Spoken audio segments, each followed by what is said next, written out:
तो आइए दोस्तों आज की क्लास को स्टार्ट करते हैं। पीछे जो आपकी इंट्रोडक्शन की एक क्लास हो चुकी थी और दूसरी आपकी क्या हो चुकी थी, पॉलिटी जो सेक्शन हमने स्टार्ट किया था उसमें आपकी संविधान की सामान्य विशेषताएं और संविधान सभा का किस प्रकार गठन हुआ है, कितनी मीटिंग्स हुई, कौन अध्यक्ष था, कौन उपाध्यक्ष था, ये सब फैक्ट्स हमने पीछे की क्लास में देख लिए हैं।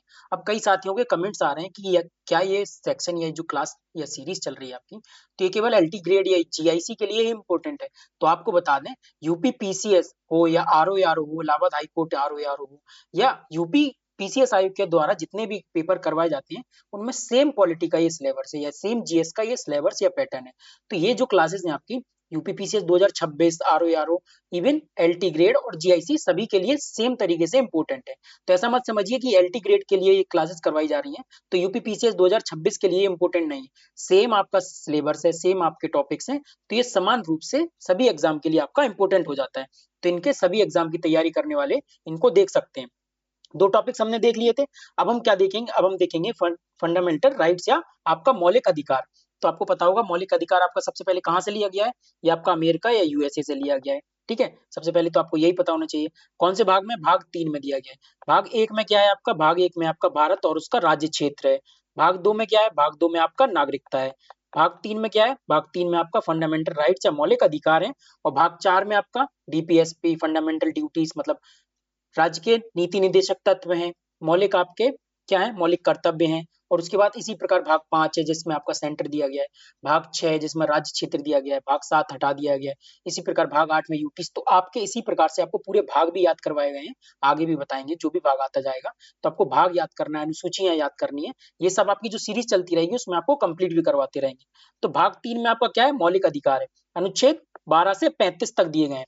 पीछे ही क्लास में हमने आंसर इसके क्वेश्चंस के हाइड नहीं किए थे, इस बार आंसर्स भी हाइड कर दिए। तो जो आपको प्रैक्टिस क्वेश्चन कराएंगे तो आपको कमेंट सेक्शन में एंगेजमेंट बना के रखनी है। और इनके जो आपको क्वेश्चन कराए जाएंगे आपको 5 सेकंड का ब्रेक दिया जाएगा। तो आप इसमें क्या करेंगे, पॉज करके आप अपना उत्तर कमेंट में देंगे। तो ठीक है, पहले हम क्या कर लेते हैं, पहले फैक्ट्स देख लेते हैं। तो भाग 3 में अनुच्छेद 12 से 35 तक सभी मौलिक अधिकार दिए गए हैं। और हाँ, जो भी मतलब तैयारी के फेज में आगे आ चुके हैं या जिनकी तैयारी हो चुकी है तो क्या करेंगे, वो 1.5 की स्पीड पर भी देख सकते हैं।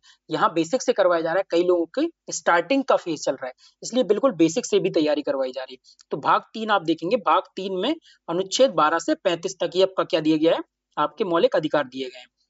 उसके बाद देखते हैं क्या है, मौलिक अधिकार कितने होते हैं। मौलिक अधिकार देखिए, समानता का अधिकार, स्वतंत्रता का अधिकार, शोषण के विरुद्ध अधिकार, धर्म की स्वतंत्रता का अधिकार, संस्कृति और शिक्षा संबंधी अधिकार और संवैधानिक उपचारों का अधिकार। तो मूल संविधान में आपके याद रखिए, मूल संविधान में 7 मौलिक अधिकार दिए गए थे, लेकिन एक 7वां मौलिक अधिकार जो संपत्ति का अधिकार है, सबको पता होगा संपत्ति का अधिकार 300 ए में अब डाल दिया गया है। कौन से संविधान संशोधन से, 44वें संविधान संशोधन से। आगे फैक्ट में भी मिलेगा आपको। तो संविधान में, मूल संविधान में आपके 7 मौलिक अधिकार थे और एक मौलिक अधिकार को आपको हटा के, संपत्ति के अधिकार को भाग 300 ए में डाल के विधिक अधिकार बना दिया गया, लीगल राइट्स बना दिए गए, उसको मौलिक अधिकार की श्रेणी से हटा के। तो अभी पूछा जाएगा प्रेजेंट में कितने मौलिक अधिकार हैं, श्रेणी कितने मौलिक अधिकार की है, तो 6 मौलिक अधिकार की श्रेणी है। पहले कितनी थी, 7 थी। पहला क्या है आपका, समानता का, दूसरा स्वतंत्रता, तीसरा शोषण के विरुद्ध, चौथा आपकी धर्म की स्वतंत्रता का अधिकार, पांचवा क्या है आपका संस्कृति और शिक्षा संबंधी अधिकार, छठवा है आपका संवैधानिक उपचारों का अधिकार। सबसे मेन यहीं से क्वेश्चन पूछा जाता है आपसे। डाल देगा समानता का अधिकार, आर्टिकल डाल देगा 14 से 18। उसके बाद डाल देगा आपका स्वतंत्रता का अधिकार, आर्टिकल 19 से 22। ठीक है, उसके बाद डाल देगा शोषण के विरुद्ध अधिकार 22 और 23, सॉरी 23 और 24 हो जाएगा, सीरीज से चलेंगे।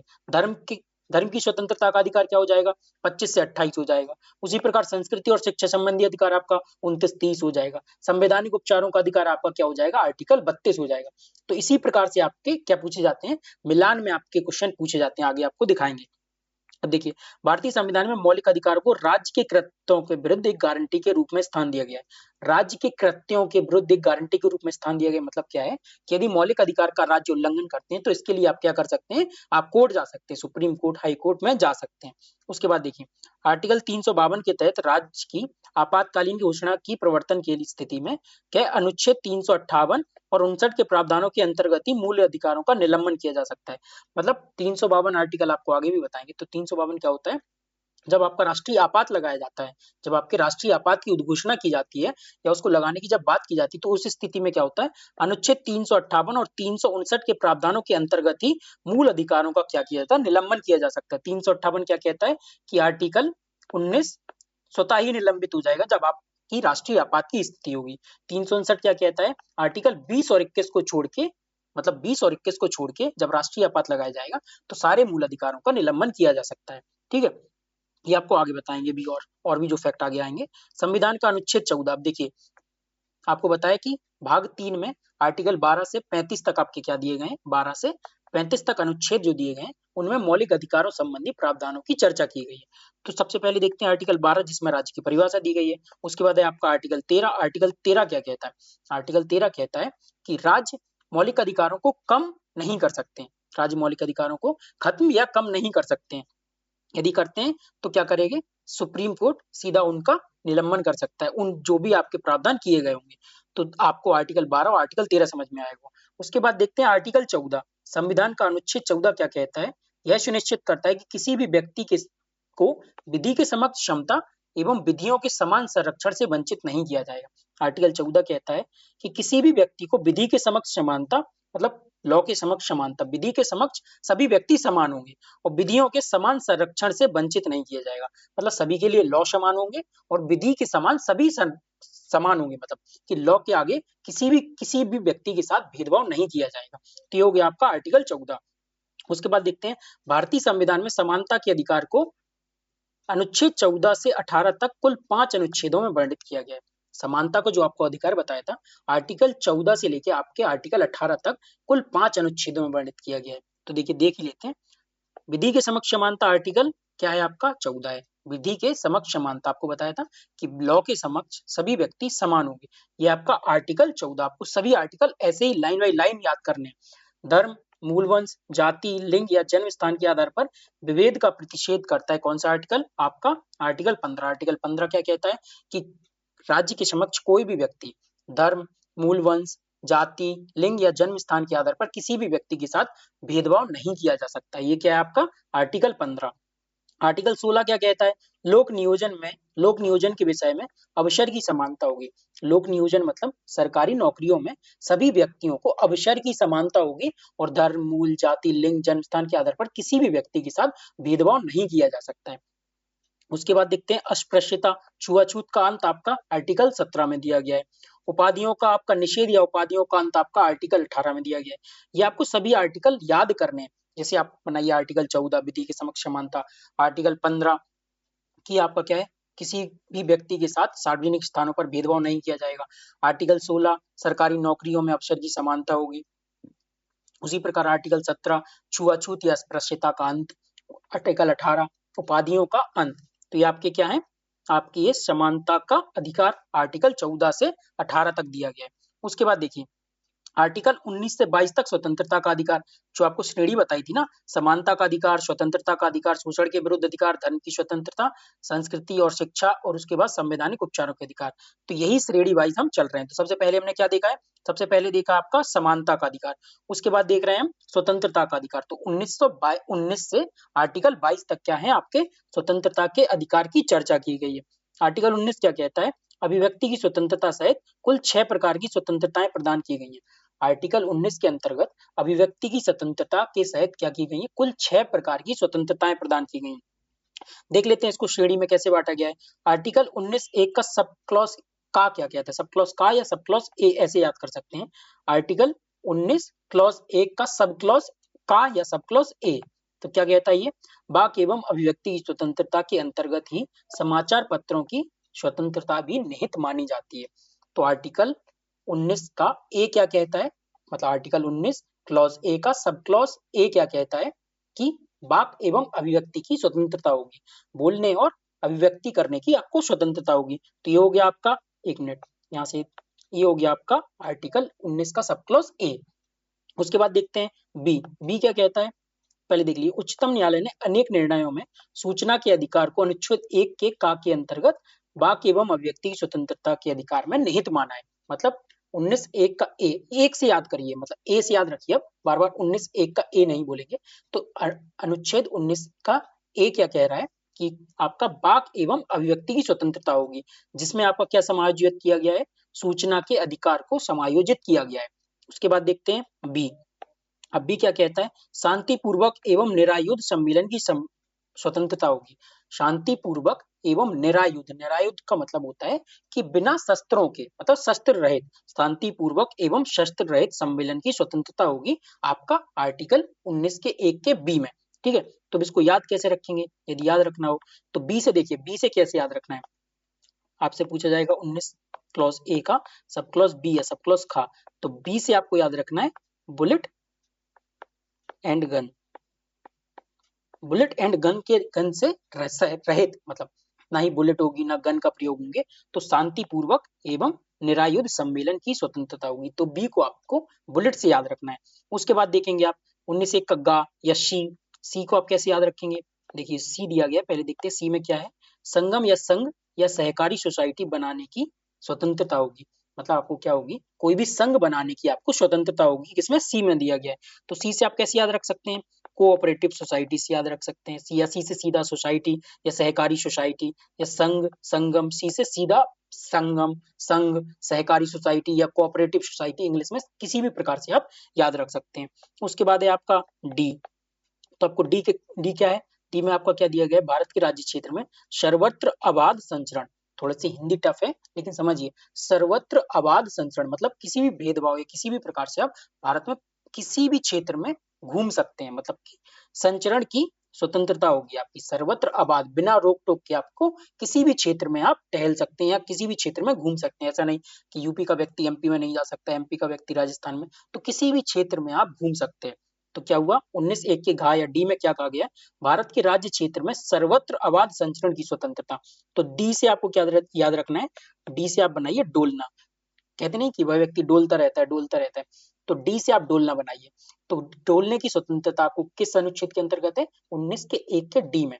आपने ए देखा होगा, ए क्या है, बाकी वो व्यक्ति की स्वतंत्रता, बी को आपको याद रखना है बुलेट से, तो आप क्या है, शांतिपूर्वक एवं निरायुध सम्मेलन की स्वतंत्रता।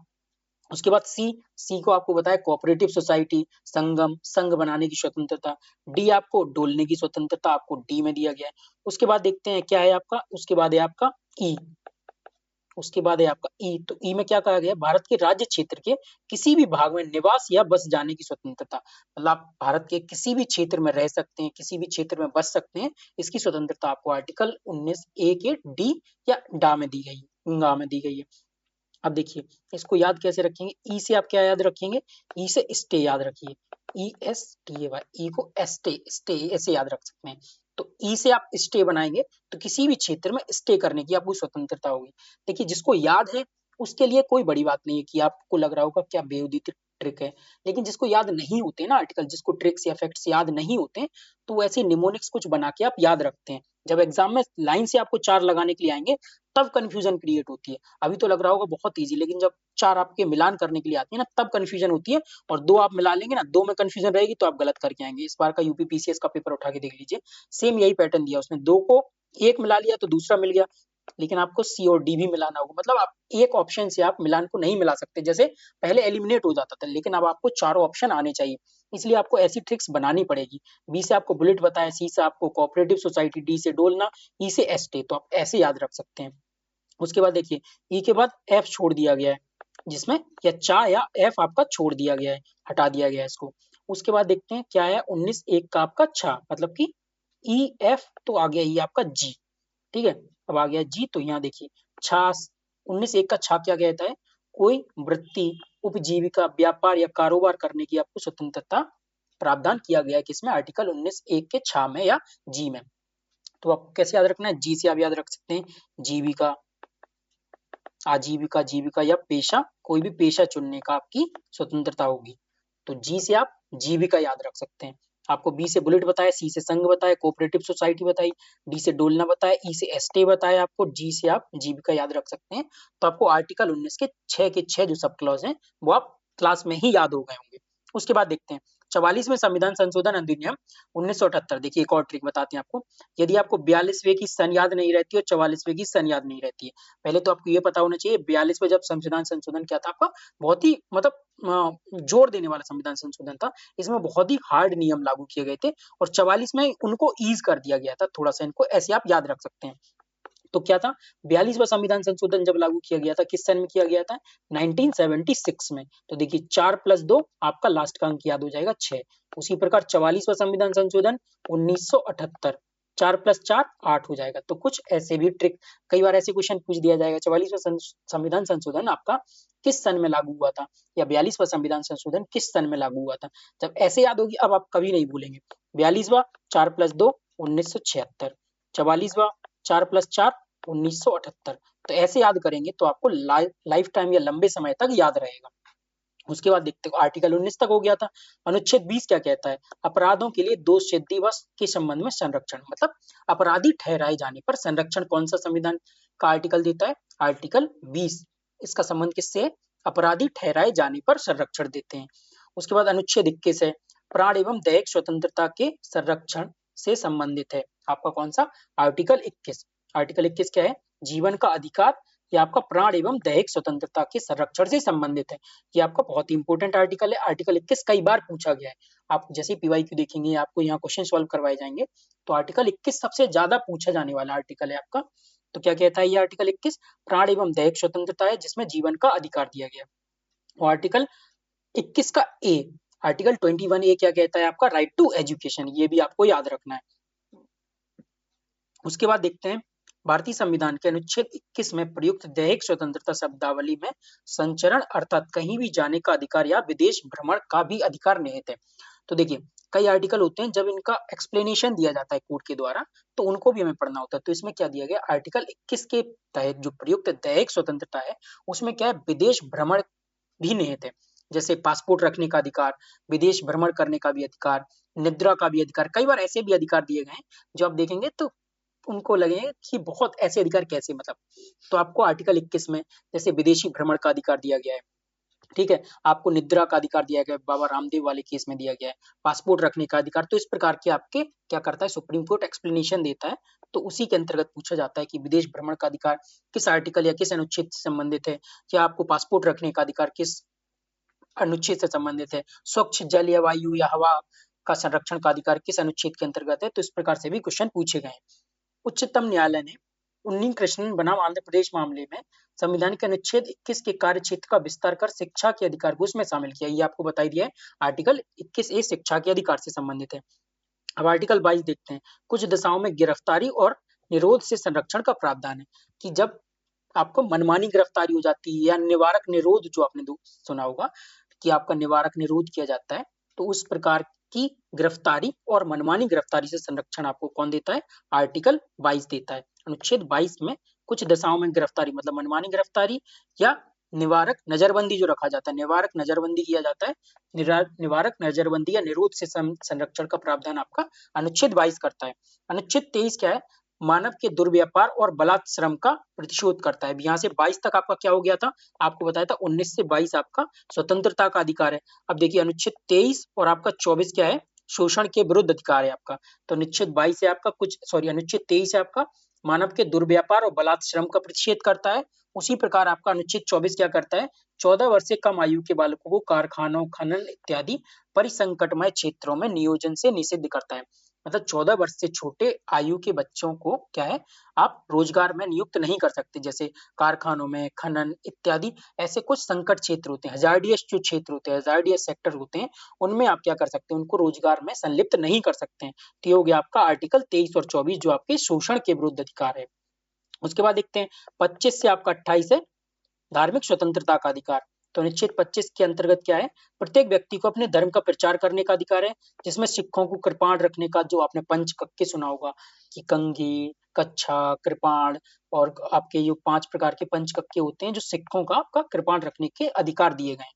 तो आपका किस अनुच्छेद में, अनुच्छेद आपके 25 में है, ठीक है, रखने का अधिकार समाहित है। उसी प्रकार देखिए अनुच्छेद 26 क्या कहता है, धार्मिक कार्यों के प्रबंध की स्वतंत्रता दी गई कि प्रत्येक व्यक्ति या प्रत्येक धर्म अपने कार्यों के प्रबंध कर सकता है, उसको स्वतंत्रता दी गई है, ठीक है। अनुच्छेद 26 क्या है, धार्मिक कार्यों के प्रबंध की स्वतंत्रता से संबंधित है, मतलब प्रत्येक प्रत्येक धर्म अपने धार्मिक कार्यों के प्रबंध को खुद से ही करेगा। तो ये आपका अनुच्छेद 26 दिया गया। अनुच्छेद 27 क्या है, धर्म कर विशेष, मतलब राज्य किसी धर्म विशेष के लिए कोई कर नहीं लगाएगा। मतलब राज्य जो है ना, जो आपका सरकार होती है वो क्या है, किसी भी विशेष धर्म के लिए कोई विशेष कर नहीं लगाएगी। ये आपका है अनुच्छेद 27। अनुच्छेद 28 क्या है, धार्मिक शिक्षा से संबंधित है। धार्मिक शिक्षा से संबंधित कौन सा आर्टिकल है आपका, अनुच्छेद 28। तो आपको 1 से लेके मतलब 12 से लेके आपको, या मेनली 14 से लेके आपको आपको 32 आर्टिकल तक जो फंडामेंटल राइट्स दिए गए हैं उनको अच्छे से याद करना है। तो अनुच्छेद 28 हो गया। उसके बाद देखते हैं अनुच्छेद 29 क्या है। 29 और 30 आपको बताया था, अल्पसंख्यक वर्गों के हितों से संरक्षण जो आपके अधिकार हैं। तो 29 क्या है, अल्पसंख्यक वर्गों के हितों से संरक्षण संरक्षण से अधिकार है। और आपका अनुच्छेद 30 क्या है, अल्पसंख्यक वर्गों के शिक्षा संस्थानों की स्थापना और प्रशासन के अधिकार से संबंधित है। तो 29-30 आप समझे, अल्पसंख्यक वर्गों के लिए जो अनुच्छेद दिया गया है, उनको संरक्षण के लिए जो अधिकार दिए गए हैं, वो आपके अनुच्छेद 29 और 30 में दिए गए हैं। उसी प्रकार देखते हैं 44वें संविधान संशोधन 1978 द्वारा संपत्ति के अधिकार को मूल अधिकार की श्रेणी से हटाकर अनुच्छेद 300 का के तहत विधिक अधिकार की श्रेणी में डाल दिया गया है। ये आपको बता दिया है। उसके बाद देखते हैं भारतीय संविधान के अनुच्छेद 32 के अंतर्गत संवैधानिक उपचारों का अधिकार उल्लिखित है। 32 के अंतर्गत क्या है, संविधानिक उपचारों का अधिकार उल्लिखित है। और मूल अधिकारों के न्यायिक संरक्षण हेतु अनुच्छेद 32 के अंतर्गत उच्च न्यायालय, उच्चतम न्यायालय मतलब सुप्रीम कोर्ट, और आर्टिकल 226 के तहत आप हाई कोर्ट जा सकते हैं। आर्टिकल 32 के अंतर्गत आप क्या कर सकते हैं, सुप्रीम कोर्ट, और 226 के अंतर्गत आप हाई कोर्ट जा सकते हैं। मतलब न्यायालयों को इन अनुच्छेदों के अंतर्गत शक्ति प्रदान की गई है, किसके, फंडामेंटल राइट्स के लिए। उसके बाद देखते हैं सर्वोच्च न्यायालय तथा उच्च न्यायालय मूल अधिकारों के परिवर्तन हेतु 32 और 226 अनुच्छेद के तहत कई प्रकार के विशेष आदेश जारी करती है, जिन्हें हम रिट्स कहते हैं। तो आपको पता है कि रिट कितने प्रकार की होती है, 5 प्रकार की रिट्स होती है। और आर्टिकल 32 को संविधान की आत्मा अम्बेडकर ने कहा था, ये आपको पता ही होगा, या नहीं पता है तो याद रख लीजिए। 5 प्रकार की रिट कौन कौन सी होती है, बंदी प्रत्यक्षीकरण होती है, हैबियस कॉर्पस बोलते हैं जिसको, परमादेश होती है, मैंडेमस होता है, प्रतिषेध और उत्प्रेषण होती है। उसके बाद आपका अधिकार परीक्षा होती है। बंदी प्रत्यक्षीकरण क्या होता है कि जो भी व्यक्ति किसी दूसरे व्यक्ति को बंदी या राज्य या कोई पर्सनल व्यक्ति बनाया होता है, तो कोर्ट उनको आदेश देती है कि इनको छोड़िए। तो ये होता है आपका बंदी प्रत्यक्षीकरण। उसके बाद होता है परमादेश। तो राज्य क्या होती है, किसी लोक प्राधिकारी को आदेश देती है यदि वो अपना काम ठीक ढंग से नहीं कर रहे होते हैं, तो ये होता है परमादेश। प्रतिषेध और उत्प्रेषण होती है, मतलब कि न्यायिक संस्थाएं या अर्ध न्यायिक संस्थाओं के लिए, न्यायिक संस्थाएं और अर्ध न्यायिक संस्थाओं के लिए होती हैं कि उनके काम में कोई उल्लंघन कर रही है वो अपने काम के लिए, तो ये होता है प्रतिषेध और उत्प्रेषण। तो प्रतिषेध क्या होता है कि उल्लंघन करने से पहले रोकना, नाम से ही समझ आ रहा होगा आपको प्रतिषेध, तो उल्लंघन करने से न्यायिक या अर्ध न्यायिक संस्थाओं को रोकना। और उत्प्रेषण क्या होता है कि उल्लंघन कर दिया है तो उनके उल्लंघन के जो कानून है उनको परिवर्तित करना या बदलना। अधिकार परीक्षा होता है, आपका अधिकार परीक्षा होता है जब आप किसी सर्विस में आप ठीक ढंग से काम नहीं कर रहे होते, किसी अधिकार का उल्लंघन करते हैं, तो ये होता है आपका अधिकार परीक्षा। तो आपको 5 प्रकार के ये रिट्स बताए गए हैं। रिट्स पूछे जाते हैं, नाम बस आप याद रख लीजिए, क्या इनका क्या मोटो होता है, क्या पर्पस होता है, बस केवल आपको इतना ही याद रखना है। उसके बाद देखिए 352 के तहत युद्ध या बाह्य आक्रमण के कारण राष्ट्रपति द्वारा आपातकाल की घोषणा किए जाने पर अनुच्छेद 358 के तहत आर्टिकल 19 में वर्णित मूल अधिकार स्वतः ही निलंबित हो जाते हैं। आपको स्टार्टिंग में बताया था, जब राष्ट्रीय आपातकाल आपका लागू किया जाता है तो किस प्रकार अनुच्छेद 19 आपका स्वतः निलंबित हो जाता है आर्टिकल 358 के तहत। और आपका 20 और 21 को छोड़कर सभी मूल अधिकार निलंबित हो जाते हैं 359 आर्टिकल के तहत। तो 20 और 21 को छोड़कर अन्य मूल अधिकारों को निलंबित करने की शक्ति राष्ट्रपति को अनुच्छेद 359 के तहत प्राप्त की गई। किस स्थिति में, राष्ट्रीय आपात 352 की स्थिति में। उसके बाद भारतीय संविधान में 44वें संविधान संशोधन के पश्चात अनुच्छेद 20 एवं 21 के प्राप्त मूल अधिकारों को निलंबित नहीं किया जा सकता है। तो 20 और 21 को निलंबित किस संशोधन के द्वारा नहीं किया जा सकता, ये कहा गया है, तो ये 44वें संविधान संशोधन के द्वारा कहा गया है। और देखिए कुछ फैक्ट्स भी देख लेते हैं, जैसे नेहरू रिपोर्ट द्वारा मूल अधिकारों को भारत के संविधान में सम्मिलित करने की आकांक्षा प्रकट की गई थी। तो पूछा जाएगा मूल अधिकारों को भारत के संविधान में सम्मिलित करने की आकांक्षा किस रिपोर्ट के द्वारा की गई थी, तो ये की गई थी आपको नेहरू रिपोर्ट 1928, जो मोतीलाल नेहरू के द्वारा जारी की गई थी, या CR दास के द्वारा। उसके बाद देखते हैं मौलिक अधिकार, आपको पता है न्याय योग या वाद्य योग के रूप में संविधान में रखा गया है। न्याय योग क्या होते हैं कि इनके लिए आप कोर्ट जा सकते हैं, वाद योग मतलब इन पर वाद विवाद किया जा सकता है, कोर्ट में आप ले जाकर इनको। उसके बाद देखते हैं वर्तमान में 6 मौलिक अधिकार प्रदान किए गए हैं, जबकि मूल संविधान में आपको 7 मौलिक अधिकार दिए गए थे। ये आपको बता ही दिया गया है स्टार्टिंग में। 7वां जो संपत्ति का अधिकार है वो किस प्रकार विधिक अधिकार को बना दिया है आपका 44वें संविधान संशोधन से, और आपका 300A विधिक अधिकार में जोड़ दिया गया आपका। भारतीय संविधान में दिए गए मौलिक अधिकार की तुलना अमेरिका के अधिकार बिल से की गई। कुछ फैक्ट्स हैं जो आपको हाईलाइट करके, ये पीडीएफ भी आपको ग्रुप पर दे दी जाएगी। ग्रुप से कैसे जुड़ना है, कमेंट बॉक्स में जाइए या डिस्क्रिप्शन में जाइए, आपको टेलीग्राम की लिंक मिल जाएगी, वहां से आप सीधा क्या कर सकते हैं, टेलीग्राम से जुड़ सकते हैं, वहां आपको ये फ्री पीडीएफ दी जाती है। उसके बाद कुछ और फैक्ट देख लेते हैं। डॉक्टर सर्वपल्ली राधाकृष्णन के अनुसार मूल अधिकार हमारे लोगों के लिए प्रतिज्ञा और सभ्य विश्व के साथ किया गया समझौता है। प्रतिज्ञा और सभ्य विश्व के साथ किया गया एक समझौता है मूल अधिकार। ये किसने कहा था, ये कहा था आपका डॉक्टर सर्वपल्ली राधाकृष्णन ने। उसके बाद देख लेते हैं, अनुच्छेद 13 आपको बता ही दिया गया। उसके बाद तो सेम फैक्ट्स हैं, आपको हाईलाइट करके भी पीडीएफ दे दी जाएगी। आप कुछ देखिए, मौलिक अधिकारों में संशोधन कैसे होता है। आर्टिकल जो आपका 13 है उसके अनुसार क्या कहा गया है कि मौलिक अधिकारों में संशोधन हो सकता है या नहीं, या क्या इनके प्रावधान है। तो सबसे पहले हुआ शंकरी प्रसाद बनाम भारत राज्य या भारत संघ, ये हुआ आपका 1951 में। इन्होंने कहा कि जी मौलिक अधिकारों में, कोर्ट ने कहा मौलिक अधिकारों में संशोधन किया जा सकता है। सीधा पूछता है आपको, या तो ये चारों लाइन से लगाने को दे देते हैं, ये बहुत इंपॉर्टेंट मतलब केसेस हैं आपके, ये आपको चारों लाइन से लगाने को दे देंगे, या पूछ देंगे किस सन में हुए हैं ये, या किस में मूल अधिकारों के संशोधन की बात की गई है, या किस में क्या बात की गई। तो आपको ये पूछने के लिए क्वेश्चन पूछ लिए जाते हैं। अब शंकरी प्रसाद बनाम गवर्नमेंट ऑफ इंडिया का केस 1951 में हुआ, तो कोर्ट ने कहा जी मौलिक अधिकारों में संशोधन किया जा सकता है। उसके बाद हुआ सज्जन सिंह का केस 1965 में राजस्थान गवर्नमेंट के साथ, तो इसमें भी कहा सुप्रीम कोर्ट ने कि ठीक है मौलिक अधिकारों में आप संशोधन कर सकते हैं। फिर सबसे मेन केस आया आपका गोलकनाथ बनाम आपका पंजाब राज्य। गोलकनाथ बनाम पंजाब राज्य आया 1967 में, तो कोर्ट ने कह दिया कि नहीं मौलिक अधिकारों में संशोधन नहीं किया जा सकता। 1967 में ये कोर्ट ने कह दिया। उसके बाद आया केशवानंद बनाम केरल राज्य 1973 का जो केस आया, केशवानंद बनाम आपका केरल राज्य आया 1973 में। इसमें फिर से क्या हुआ, इसमें फिर से कोर्ट ने कह दिया कि जी हाँ मौलिक अधिकारों में आप संशोधन कर सकते हैं। और आपको क्या दिया गया है, आपको मूल संरचना की संकल्पना दी गई है, कि आपको मूल संरचना की आपको संकल्पना दी गई है, किसमें, केशवानंद बनाम केरल राज्य में। उसके बाद मिनर्वा मिल्स का आपका जो केस हुआ 1980 में, तो इसमें भी कहा गया कि ठीक है आप मौलिक अधिकारों में संशोधन कर सकते हैं। तो ये आपको चारों पांचों जो केस बताए गए हैं, तो आपको ये क्या करना है, ये आपको सभी अच्छे से याद करने, सीक्वल वाइज याद करने, उसी प्रकार आपको लिखे गए हैं। यहाँ नहीं दिया गया था इसलिए आपको निकाल के दिए गए हैं, तो आपको इन सबको याद करना है। उसके बाद देखिए एक फैक्ट और है, केवल भारतीय नागरिकों को ही प्राप्त मूल अधिकार हैं। तो आपके कौन से हैं, 15, 16, 19 और 29, 30। आप कैसे याद रखिए, 15, 16 एक साथ लिखिए, बीच में आप 19 लिखिए, और 29, 30 आपके एक साथ है। तो आप ऐसे याद कर सकते हैं, सॉरी आपको यहाँ दिखा देते हैं, 15, 16 और आपका क्या है 19, 29 और 30। तो आप पांचों को एक साथ याद कर सकते हैं, 15, 16, 19 और 29, 30 आपके एक साथ हैं। तो ऐसे क्वेश्चन पूछ लिए जाते हैं। आपको 4 मौलिक अधिकार दे देंगे, उनमें से पूछ देंगे केवल भारतीय नागरिकों को प्राप्त मूल अधिकार है या विदेशियों को प्राप्त मूल अधिकार है। इस प्रकार से क्वेश्चन फ्रेम किए जाते हैं। तो यहाँ आपके मूल अधिकार, अच्छा यहाँ कुछ और पॉइंट्स बचते हैं मूल अधिकार के। जैसे 24 अगस्त 2017 को कोर्ट ने क्या कहा, 9 सदस्यीय संविधान पीठ ने राइट टू प्राइवेसी, निजता के अधिकार को मौलिक अधिकार का दर्जा दिया गया। पूछ देंगे निजता के अधिकार को मौलिक अधिकार का दर्जा कब दिया गया है, 24 अगस्त 2017 को। और शिक्षा पाने का अधिकार संविधान के 21 के अधीन प्रत्येक नागरिक का मूल अधिकार, ये आपको बता ही दिया था आर्टिकल 21A में। उसके बाद केशवानंद बनाम भारत केरल राज्यवाद में भारतीय संविधान में मूल संरचना, जो आपको बताया था, मूल संरचना के सिद्धांत की रूपरेखा सर्वप्रथम प्रतिपादित की गई थी। मूल संरचना क्या होता है कि कुछ ऐसे पॉइंट्स, कुछ ऐसे शब्द या कुछ ऐसी चीजें जिनको किसी भी आधार पर चेंज नहीं किया जा सकता है, भले कुछ भी हो। तो मूल संरचना के सिद्धांत की संकल्पना किसमें दी गई थी, केशवानंद भारती के केस में दी गई थी। तो इसकी मतलब मूल संरचना के सिद्धांत में कहा गया है कि आप कुछ ऐसी चीजें हैं जो कोर्ट डिसाइड करेगी। देखिए डिसाइड भी कोर्ट करेगी, और कोर्ट ऐसी कुछ चीजें डिसाइड करके पहले से मूल संरचना में डालेगी कि जिनको संविधान में चेंज नहीं किया जा सकता, भले ही संसद हो या कोई भी हो, कोई चेंज नहीं कर सकता है। उसके बाद देखते हैं भीमराव अम्बेडकर ने संवैधानिक उपचार आर्टिकल 32 को आपको जो बताया था, क्या कहा है, हृदय और आत्मा कहा है।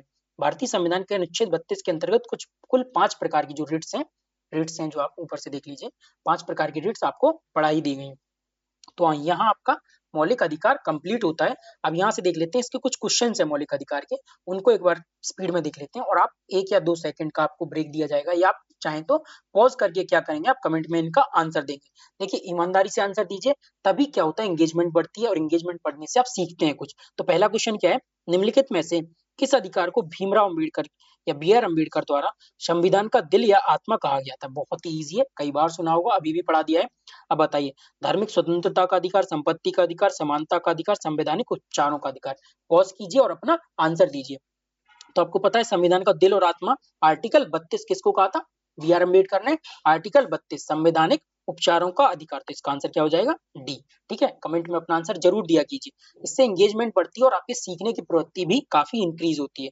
मौलिक अधिकारों की अवधारणा ली गई है, मौलिक अधिकारों की अवधारणा ली गई है यूएसए के संविधान से, कनाडा के संविधान से, ब्रिटेन से, रूस के संविधान से। स्टार्टिंग में ही आपको बताया किससे? यूएसए के संविधान से। पॉज करके अपना कमेंट में आंसर जरूर किया कीजिए। उसके बाद देखते हैं इनमें से कौन सा मूल अधिकार नहीं है, कौन सा फंडामेंटल राइट्स नहीं है। शोषण के विरुद्ध अधिकार बताइए आपको, समान कार्य के लिए समान वेतन नहीं बताया, कानून के समक्ष समानता आपको बताया आर्टिकल 14, धार्मिक स्वतंत्रता का अधिकार भी आपको 25 से 28 बताया आपको। उसी प्रकार शोषण के विरुद्ध अधिकार भी आपको बताया, तो कौन सा नहीं है?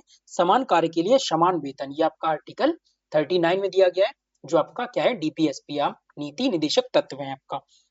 इसका आंसर हो जाएगा आपका बी। उसके बाद अगला देखते हैं, भारतीय संविधान में किस अनुच्छेद में अस्पृश्यता के उन्मूलन की बात की गई? बहुत ही ईजी है, कमेंट में सीधा अपना आंसर जरूर कीजिए। आर्टिकल 17 में क्या की गई है? अस्पृश्यता के उन्मूलन की बात की गई है। उसके बाद देखते हैं कौन सा सही सुमेलित नहीं है। देखिए, समानता का अधिकार 14 से 18 आपको बताया ही है। शोषण के विरुद्ध अधिकार 20 से 22 आपको बताया नहीं। धार्मिक स्वतंत्रता का अधिकार 25 से 28 बताया आपको। सांस्कृतिक एवं शैक्षणिक स्वतंत्रता का अधिकार आपको 29-30 में बताया है। तो आपका क्या गलत हो गया? आपका हो गया शोषण के विरुद्ध अधिकार। शोषण के विरुद्ध अधिकार आपका क्या है? 23 और 24 से आपका आर्टिकल। उसके बाद देखते हैं, मौलिक अधिकारों के संदर्भ में कथनों पर विचार करना है। संविधान का अनुच्छेद 19(1) जी भारत के सभी नागरिकों को किसी भी पेशा या व्यवसाय चुनने का अधिकार सुरक्षित करते हैं। तो आपको सारे आर्टिकल बताए थे, A B C D E F G. F हटा दिया, जी आपको बताया था। जी आपको क्या बताया था? कोई भी पेशा या व्यवसाय चुनने का आपको स्वतंत्रता है। उसके बाद देखिए, इसी अनुच्छेद के अंतर्गत मादक द्रव्यों के व्यवसाय करने का कोई मौलिक अधिकार नहीं कहा गया। ठीक है, मौलिक अधिकार मादक द्रव्यों के व्यवसाय करना कोई मौलिक अधिकार की श्रेणी में नहीं रखा गया। तो ये आपके दोनों कथन सही हो जाते हैं, इसका आंसर आपका सी हो जाएगा। पॉज करिए, अपने आंसर जरूर दिया कीजिए। और उसके बाद देखते हैं अगला क्वेश्चन क्या है। सूची 1 को सूची 2 से सम्मिलित करना है। अब कह रहा है मौलिक अधिकार और भारतीय संविधान के अनुच्छेद। देखिए, आपको बताया था समानता, स्वतंत्रता, धार्मिक शोषण या शोषण के विरुद्ध अधिकार, ये सारी जो आपकी 6 श्रेणी है, इनके सभी जो 14 से 18 हैं, जैसे आपके किस श्रेणी के अंतर्गत किस रेंज में रखे गए अनुच्छेदों को, ये आपसे कई बार पूछा गया है। आपने कई बार देखा होगा, 2-3 क्वेश्चन आपके ऐसे आ चुके हैं। तो समता का अधिकार आपको पता है। उसके बाद वाक एवं वाक स्वतंत्रता का अधिकार, अभिव्यक्ति एवं स्वतंत्रता का अधिकार हुए, धार्मिक स्वतंत्रता का अधिकार, संवैधानिक उपचारों का अधिकार। जो आपको पहले पता हो वही मिलाइए। देखिए, संवैधानिक उपचारों का अधिकार आपका अनुच्छेद 32 है। धर्म की स्वतंत्रता का अधिकार आपका कितना है? अनुच्छेद 25 है। वाक एवं अभिव्यक्ति का अधिकार आपका अनुच्छेद 19 है। ये 13 दिया है, ये आयोग ने इसका आंसर फिर चेंज किया था या हटा दिया था शायद इसको। अनुच्छेद 13 है और समता का अधिकार आपका 14 से 18 है। तो इसका आंसर क्या बन जाएगा? समता का अधिकार आपका 1 बनेगा, तो यहाँ से 1 हट जाएगा, ए आ जाएगा, ए या सी बनेगा। वाक एवं स्वतंत्रता आपका सी बनेगा, तो आपका इसका सी आंसर हो जाएगा, डी बनेगा। तो आप ऐसे मिलाइए, कमेंट में अपना आंसर पॉज करके जरूर दिया कीजिए। और यहाँ ये 19 को आयोग ने आंसर हटा दिया था, इसका आंसर सी हो जाएगा।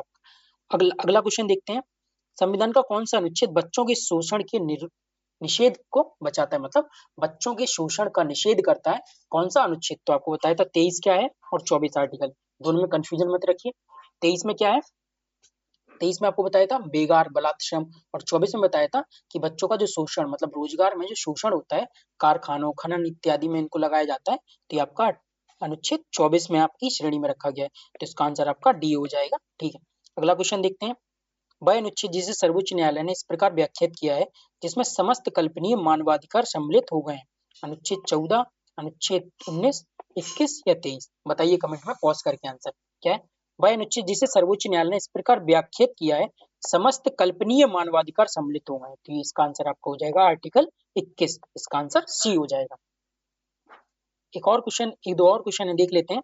सूची 1 को उसी प्रकार सूची 2 से मिलाना है। उपाधियों का निषेध आपको बताया था, उपाधियों का निषेध किस आर्टिकल में? आर्टिकल 18 में।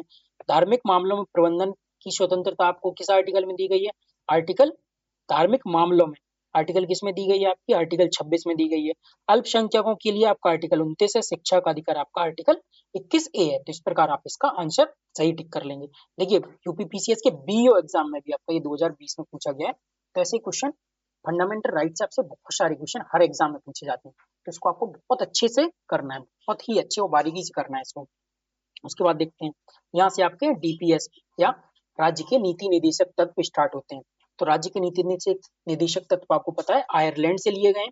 बस छोटा सा ये बचा हुआ है, इसके बाद हम 5 मिनट में डीपीएस भी देखेंगे और इस क्लास को कंप्लीट करेंगे। आयरलैंड से लिए गए और कल्याणकारी राज्य की संकल्पना देते हैं, ये आपको पता है। अब देखते हैं यहाँ इन्होंने स्टार्टिंग में 49, 50, 51 लगा दिए। हम पहले 38 से लेके जो आपके 51 तक है आपके, तो सभी डीपीएसपी को एक स्पीड में देखते हैं।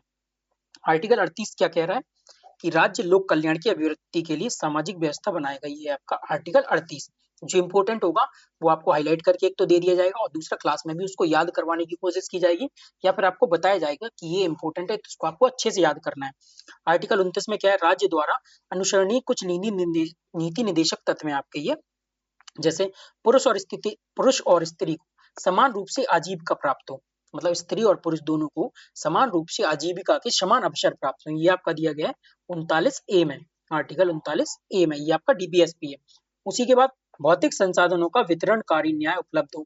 जो आपके भौतिक संसाधन है उनका क्या हो, वितरणकारी न्याय, सभी के लिए समान रूप से उपलब्ध हो भौतिक संसाधन, ये आर्टिकल 39B में दिया गया है आपका। उसके बाद क्या है, आर्थिक विकेंद्रीकरण, संसाधनों का क्या हो, विकेंद्रीकरण, तो ये क्या है आपका 39C में होगा। उसी के बाद पुरुष और स्त्री को समान कार्य के लिए समान वेतन, पुरुष और स्त्री को समान कार्य के लिए समान वेतन होगा आपका क्या, आर्टिकल 39D में। उसी प्रकार उन्होंने एक छोड़ा है आर्टिकल 39E, जो आपको क्या होगा, सभी के लिए समान रूप से आपकी हेल्थ देना या आपको क्या स्वास्थ्य की सुरक्षा देना, तो होगा 39 आपका ई हो जाएगा। उसके बाद बालकों हेतु कल्याणकारी कार्य हेतु बचपन या यौवन को क्या करना है, संरक्षण देना है, तो ये आपका हो गया 39F में। ए से लेके एफ तक दिया गया है, सब क्लॉज 39 के जो दिए गए ए से एफ तक वो यहाँ आपको समझा दिए गए, इसी प्रकार पूछे भी जाते हैं। और 39 का मतलब 39 का कैपिटल ए क्या है, ये आपका समान न्याय निशुल्क विधिक सहायता प्राप्त प्रदान करना, मतलब किसी भी व्यक्ति या सभी व्यक्तियों को निशुल्क विधिक सहायता प्रदान करना, ठीक है, कमजोर वर्गों के लिए ये। अनुच्छेद 40 आपको पता है ये ग्राम पंचायतों के गठन से संबंधित है आपका। अनुच्छेद 41, देखिए स्पीड में इसलिए कराया जा रहा है क्योंकि पहले से आप करे हुए हैं और इनको यदि किसी को तेज लग रही है स्पीड तो आप स्लो कर सकते हैं, स्लो लग रही है तो आप स्पीड में कर सकते हैं, और एक दो बार देखेंगे तो आपको सभी को याद हो जाएंगे। अनुच्छेद 40 क्या क्या है, ग्राम पंचायतों के गठन के लिए। और आपका 41 क्या है, कुछ दिशा में काम, शिक्षा, लोक सहायता पाने का अधिकार, इसको आप कैसे याद रख सकते हैं, बा से। वहां से बेरोजगारी, वृद्धावस्था, विकलांगता, सभी में सहायता के लिए आपका कौन सा अनुच्छेद है, आपका 41 अनुच्छेद है। 42वां क्या कहता है, काम की न्याय संगत और मानवोचित दिशाएं और प्रसूति में सहायता, मतलब प्रेगनेंसी में सहायता देना, मानवोचित कार्य की दिशाएं, काम की न्याय संगत दिशाएं, ये सभी रोजगार के लिए उपलब्ध कराना, ये अनुच्छेद आपके 42 में संबंधित है। अनुच्छेद 43 क्या कहता है, राज्य कामगारों को उचित मजदूरी देना, कुटीर उद्योगों एमएसएमई के संवर्धन का प्रयास करना। तो अनुच्छेद 43 आपका किससे, आपके कर्मकारों या आपके रोजगार से संबंधित है, मजदूरों के न्याय से संबंधित है। तो उचित मजदूरी देना, एमएसएमई की ग्रोथ में सहायता देने, तो यह आर्टिकल 43 है। उसके बाद 43 का के अनुसार उद्योगों के प्रबंधन में मजदूरों की भागीदारी सुनिश्चित करना, जो उद्योगों का प्रबंधन होगा उसमें मजदूरों की जो भागीदारी के संबंधित आर्टिकल है, आपका अनुच्छेद 43 का है। 44 आपको पता ही है, समान सिविल संहिता, code of conduct, civil code of conduct, जो आपका समान सिविल संहिता, ये क्या है, संपूर्ण राज्य क्षेत्र में नागरिकों के लिए एक समान सिविल संहिता लागू करने का प्रयास करेगा राज्य। 21 आर्टिकल में दिया गया है, आपका अनुच्छेद 44 में दिया गया। अब उसके बाद स्पीड में 45 देखते हैं, 6 वर्ष से कम आयु के बालकों के लिए प्रारंभिक बाल्यावस्था देखरेख एवं शिक्षा का प्रबंध करेगा, अनुच्छेद 45। और 21A जो बताया था 14 वर्ष से कम बच्चों के लिए शिक्षा का मतलब मौलिक अधिकार दिया गया, तो ये आपका 21A है। उसके बाद आपका 45 बता दिया है आपको। 46 में क्या है, अनुसूचित जाति, अनुसूचित जनजाति एवं अन्य दुर्बल वर्गों हेतु शिक्षा और आर्थिक हितों में वृद्धि करने का प्रयास करेगा राज्य, तो ये आपका अनुच्छेद 46 हो गया है। 47 क्या कह रहा है, राज्य के लिए लोगों को पोषाहार के स्तर, जीवन के स्तर को ऊंचा करना तथा लोक स्वास्थ्य आदि सुधारने का प्रयास करेगा, मतलब शराबबंदी से संबंधित है ये आपका। आर्टिकल 48 क्या है, कृषि एवं पशुपालन से संबंधित है, कृषि एवं पशुपालन से संबंधित है। 48A क्या है आपका, पर्यावरण के संरक्षण एवं वन्य जीवों की संरक्षण से संबंधित आपका अनुच्छेद 48 हो गया। उसी प्रकार देख लेते हैं 49 स्टार्टिंग में दिया, 49, 50 और 51 राज्य 49 के अंतर्गत क्या है, राज्य राष्ट्रीय महत्व के स्मारक स्थानों वस्तुओं के संरक्षण में सहायता प्रदान करेगा। तो राज्य क्या करेगा 49 के अंतर्गत? राष्ट्रीय महत्व के स्मारक हैं, स्थान तथा वस्तुओं का संरक्षण करेगा, ये राज्य का दायित्व है। उसके बाद अनुच्छेद 50, राज्य की लोक सेवाओं में न्यायपालिका एवं कार्यपालिका से अलग करने के लिए राज्य कदम उठाएगा। मतलब न्यायपालिका और कार्यपालिका अलग होगी। ये किस अनुच्छेद के अंतर्गत कहा गया? अनुच्छेद 50। 51 में क्या कहा गया? अंतरराष्ट्रीय शांति एवं सुरक्षा में अभिवृद्धि का प्रयास करेगा कौन? आपका राज्य। अनुच्छेद 51 के तहत अंतरराष्ट्रीय शांति और सुरक्षा में वृद्धि का प्रयास करेगा राज्य, अनुच्छेद 51 के तहत। तो यहाँ से आपके सारे डीपीएसपी हो जाते हैं। कुछ फैक्ट्स दिए गए होंगे, हम वो भी देख लेते हैं। जैसे डीपीएसपी आपके आयरलैंड से लिए गए, आपको बताया कल्याणकारी राज्य की स्थापना के लिए है, सामाजिक आर्थिक लोकतंत्र, ये तीनों क्वेश्चन पूछे जाते हैं यूपीएससी यूपीपीसीएस सभी एग्जाम में। ये कई बार क्वेश्चन पूछे गए, कई बार देखिए आप क्वेश्चन पूछे गए। केटी साय ने क्या कहा है? नीति निर्देशक तत्वों को एक ऐसे ब्लैंक चेक की तरह कहा गया है जो बैंक की सुविधा अनुसार अदा करने की जिम्मेदारी होती है। ये कुछ कथन भी ऐसे पूछे जाते हैं, ये भी एक बार गो थ्रू कर लीजिए। जैसे ग्रेनविल ऑस्टिन ने क्या कहा है? नीति निर्देशक तत्व सामाजिक क्रांति के उद्देश्य की प्राप्ति के माध्यम है। उसके बाद देखते हैं, उसके बाद नीति निर्देशक तत्वों की प्रकृति आपको बताया गैर न्यायोचित या अवाद योग्य है। इससे क्या मीनिंग निकलता है इसका? जैसे आपको बताया था मौलिक जो आपके अधिकार होते हैं तो वो क्या होते हैं? वो आपके न्यायोचित होते हैं और वाद योग्य होते हैं। मतलब उनके लिए आप सुप्रीम कोर्ट जा सकते हैं, उन पर केस करते हैं, कर सकते हैं यदि आप सरकार उनको आपको पूरा नहीं कर रही है। लेकिन नीति निर्देशक तत्व जो होते हैं ये गैर न्यायोचित होते हैं, मतलब सरकार के ऊपर डिपेंड करता है ये देना चाहते हैं या नहीं, या मतलब यदि नहीं देते हैं तो इसके लिए आप केस नहीं कर सकते हैं या कोर्ट में नहीं जा सकते हैं। उसके बाद देखिए किस संविधान संशोधन के तहत कौन सा मौलिक अधिकार नहीं आपका डीपीएसपी जोड़ा गया है। तो किस संविधान संशोधन के तहत आपके डीपीएसपी को जोड़ा गया है? तो पहला देखते हैं, एक मिनट थोड़ा सा क्रॉप हो रहा है इसको, तो हाँ देखते हैं 42वें संविधान संशोधन के तहत बोल रहे हैं, तो जहां से आपको कंफ्यूजन हो वहां आप लिखते चलिए। 39 ये जोड़ा गया है, 43 ये जोड़ा गया है, 48 ये जोड़ा गया है, 39, 43, 48 का ए जोड़ा गया है और 39 का एफ जोड़ा गया है। सीधा क्वेश्चन पूछेगा, 4 ऑप्शन दे देगा आपको एक हटा के कि निम्नलिखित में से किस संविधान संशोधन के तहत इनमें से 4 संशोधनों को नहीं जोड़ा गया है या जोड़ा गया है, ऐसे क्वेश्चन पूछेगा फ्रेम करके। तो आपको याद रखना है 42वें संविधान संशोधन से कौन जोड़ा गया है? 43 ए, 48 ए और आपका 39 ए और आपका 39 एफ, ये आपको स्टार्टिंग में बताई दिया गया। जैसे 39 से निःशुल्क कानूनी सहायता, 39 से बचपन और कुपोषण से बचाना है, 43 ए क्या है? उद्योगों में मजदूरों की भागीदारी, पर्यावरण संरक्षण आपका 48 ए हो गया। उसी प्रकार देखते हैं 44वें संविधान संशोधन के तहत आपका अनुच्छेद 48 बी, 48 सॉरी आपका 38 बी जोड़ा गया है, आय एवं जीवन की असमानता। 97वें संविधान संशोधन से आपका आर्टिकल 43 बी या कोऑपरेटिव सोसाइटीज जोड़ी गई है आपकी। ये आपका काफी बार पूछा गया है, इसको अच्छे से याद रखिए। उसके बाद मौलिक कर्तव्य आ जाते हैं। पहले हम मौलिक अधिकार के क्वेश्चन देख लिए हैं, उसके बाद हम देखते हैं डीपीएसपी के जो कुछ क्वेश्चन दिए गए। पॉज करके कमेंट में आंसर जरूर देना है आपको। तो कह रहा है निम्नलिखित में से कौन सा नीति निर्देशक तत्व है? समान आचार संहिता आपका आर्टिकल 44 बताया ही है। ये प्रेस की स्वतंत्रता आपको बताया 19, धर्म की स्वतंत्रता 25, विधि के समक्ष समानता आपका 14। तो ये आपके तीन आपके क्या हो गए हैं? मौलिक अधिकार हो गए। तो नीति निर्देशक तत्व क्या हो गया आपका? समान आचार संहिता। तो इसका आंसर हो गया आंसर ए। किस अनुच्छेद राज्य को ग्राम पंचायतों के गठन को निर्देशित करता है? पॉज करिए, कमेंट में आंसर दीजिए। ये आपको बताया भी है, आर्टिकल 40 है आपका पंचायतों के गठन से संबंधित।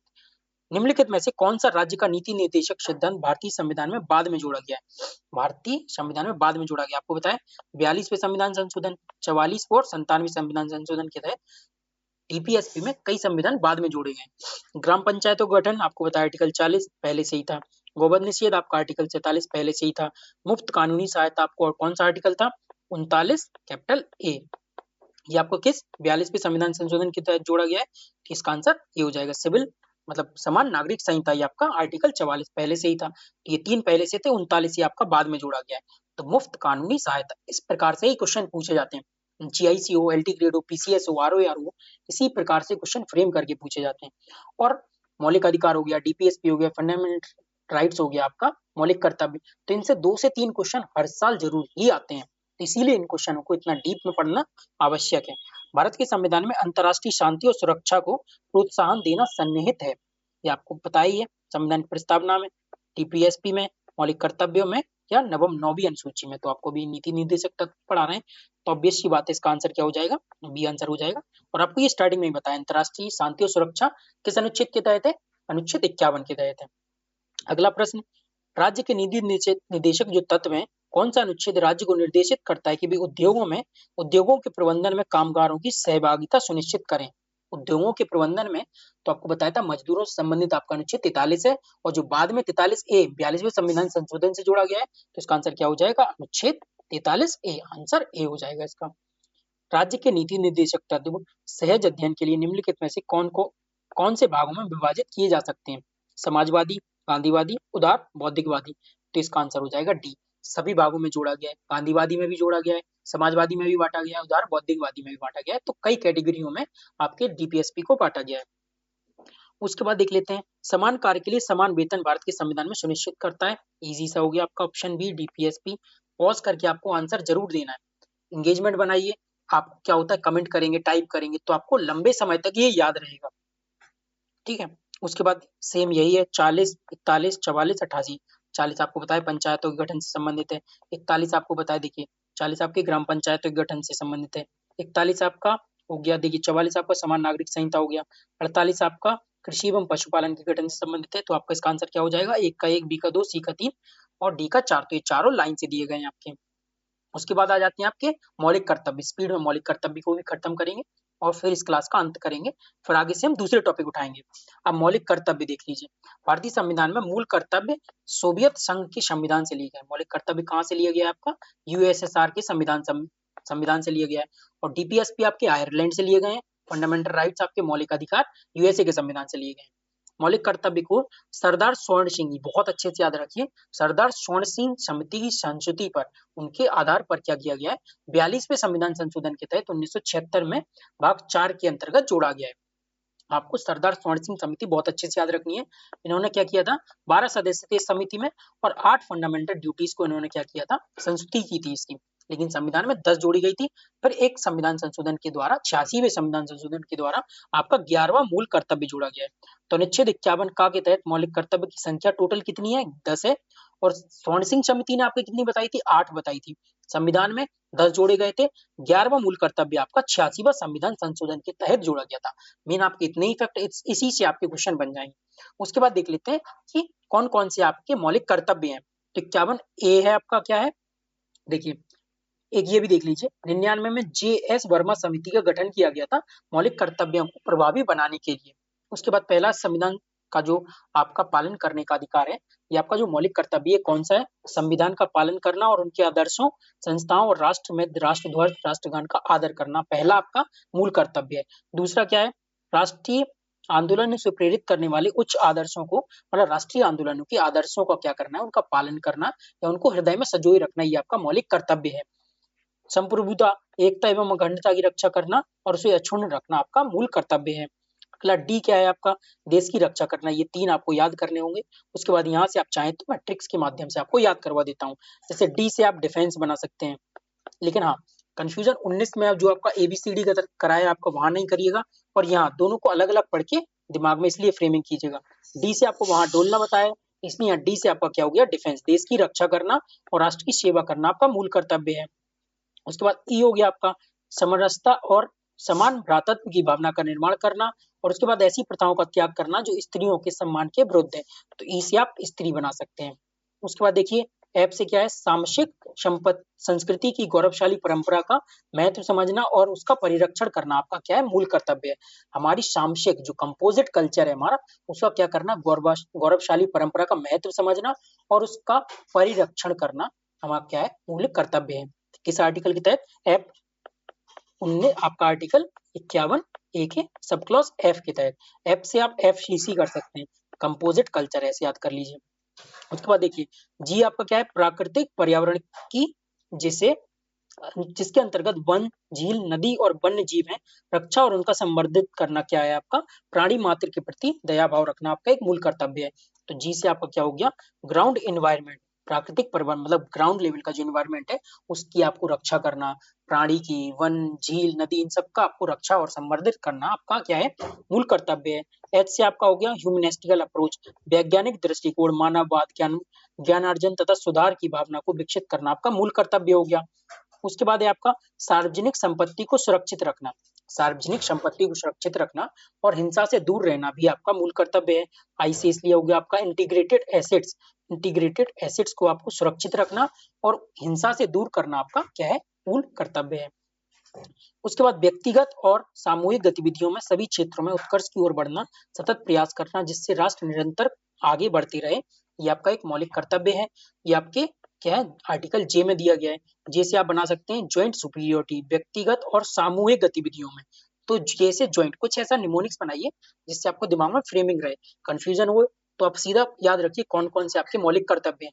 केवल इतना ही आपको ट्रिक कंफ्यूजन करेगा वो। मौलिक कर्तव्य में मौलिक आपके अधिकार को डाल के या डीपीएसपी को डाल के आपसे पूछा जाएगा कौन से मौलिक कर्तव्य नहीं है या कौन से मौलिक कर्तव्य हैं। उसके बाद माता पिता का संरक्षण है, संरक्षक हैं 6 वर्ष से 14 वर्ष की आयु वाले अपने यथास्थिति बालक तथा प्रतिपाल्य के लिए शिक्षा के अवसर प्रदान करना। तो के से आपका नॉलेज हो गया, 6 से 14 वर्ष की आयु वाले बच्चों को माता पिता का ये मौलिक कर्तव्य है कि उनको शिक्षा के अवसर प्रदान करें। तो इस प्रकार आपके ए से के तक आपके जे तक आपके 10 मौलिक अधिकार थे और के आपका 86वां संविधान संशोधन 2002 में ये जोड़ा गया है। आपको सभी ये याद रखने हैं। उसके बाद देख लेते हैं इसके क्वेश्चन कौन कौन से दिए गए हैं। संविधान में मौलिक कर्तव्यों को शामिल किया गया है। वीडियो पॉज कीजिए, कमेंट में आंसर बताइए। स्वर्ण सिंह समिति के द्वारा, संतनाम समिति के द्वारा, शाह समिति या प्रशासनिक सुधार आयोग की सिफारिश पर। तो आपको बताया क्या याद रखना है, स्वर्ण सिंह समिति की सिफारिश पर। उसके बाद देखते हैं मौलिक कर्तव्यों को भारतीय संविधान के 42वें संविधान संशोधन अधिनियम 1976 के तहत किसकी सिफारिशों के अनुसार जोड़ा गया। सेम क्वेश्चन स्वर्ण सिंह समिति के अनुसार, जीआईसी 2020 में पूछा गया है। उसके बाद देखिए भारत के संविधान में किसकी संस्कृति पर मूल कर्तव्यों को जोड़ा गया है, वह थी जिसकी संस्कृति पर मूल कर्तव्य को जोड़ा गया है वह समिति कौन सी थी, बलवंत राय, अयंगर, स्वर्ण सिंह, ठक्कर। बहुत ईजी है, सेम आपका स्वर्ण सिंह समिति। एसडीआई एग्जाम 2006 में क्वेश्चन पूछा गया है। उसके बाद देखिए आपके कुछ फैक्ट्स हैं, जैसे स्वर्ण सिंह समिति में कितने सदस्य थे, 12 सदस्य थे। 8 मूल कर्तव्यों की उन्होंने सिफारिश की थी। इन्हीं को आपको कमेंट में भी लगाना है, आपको लगा के कमेंट में आंसर दिया कीजिए। उसके बाद देखिए कुछ फैक्ट्स देख लेते हैं, जो कुछ फैक्ट्स रह जाते हैं। भारत का राष्ट्रीय ध्वज आयताकार है, 3:2 के रेशियो में है।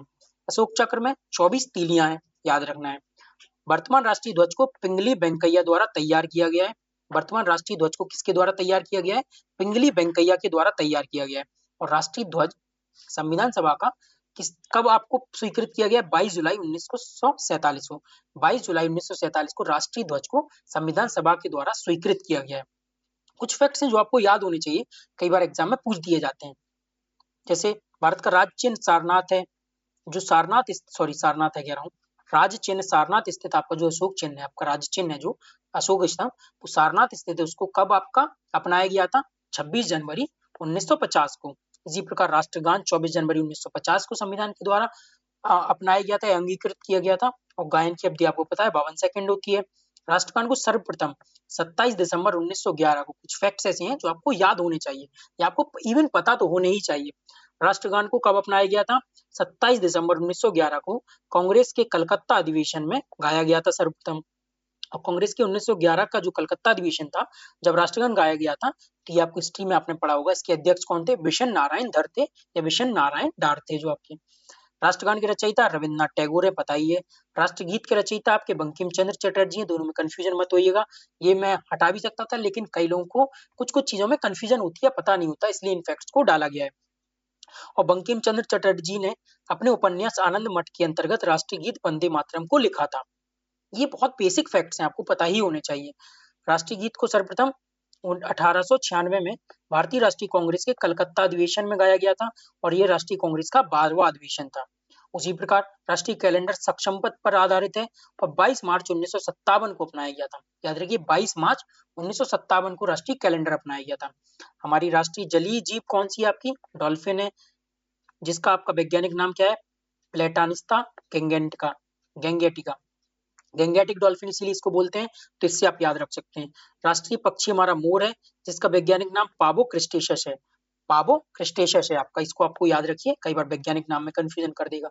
राष्ट्रीय पशु आपका बाघ है, जिसका वैज्ञानिक नाम क्या है, पैंथेरा टाइग्रिस। तो टाइग्रिस से आप टाइगर याद रख सकते हैं, राष्ट्रीय पशु आपका बाघ है। 2008 में क्या किया गया है, भारत सरकार द्वारा गंगा को राष्ट्रीय नदी घोषित किया गया है। तो ये कुछ आपके फैक्ट्स थे जिनको आपको यहाँ क्लियर करवा दिए, ये आपको एक बार दिमाग में रखने हैं। क्वेश्चंस के आंसर आपको वीडियो पॉज करके कमेंट में देने हैं, और जो लास्ट तक बने रहे वो लास्ट में बने रहिए। आगे भी आपको सेम ऐसी ही सीरीज कंप्लीट करवाई जाएगी, और विश्वास मानिए इसी प्रकार आप बने रहेंगे ना, तो आपका कोई भी एग्जाम हो उसकी पॉलिटी के आपके क्वेश्चन गलत नहीं होंगे। इसलिए जो भी अंत तक बने हैं, तो आप मतलब मेहनत कर रहे हैं, आप लास्ट तक बने हैं, मेहनत कर रहे हैं। जो स्टार्टिंग में छोड़ दिए हैं वो तो मेहनत नहीं कर रहे हैं, यहाँ से वहां भटकते रहेंगे। लास्ट तक बने हैं तो आप कंटिन्यू सीरीज को देखिए, और विश्वास मानिए जब आप कंप्लीट सीरीज करेंगे तो उसके बाद आप खुद की ग्रोथ देखेंगे, किस प्रकार आपकी ग्रोथ हो रही है। एंगेजमेंट अपनी बनाए रखिए, बस कमेंट में आप अपने क्वेश्चन के आंसर देते रहिए। जो भी आपको कमी है, जो भी आपको पॉजिटिव रिव्यू देना हो, कमेंट बॉक्स में जरूर दिया कीजिए। ठीक है, तो मिलते हैं किसी नेक्स्ट वीडियो में, मतलब नेक्स्ट वीडियो में किसी के अगले ही दिन मिलते हैं नेक्स्ट वीडियो में। धन्यवाद।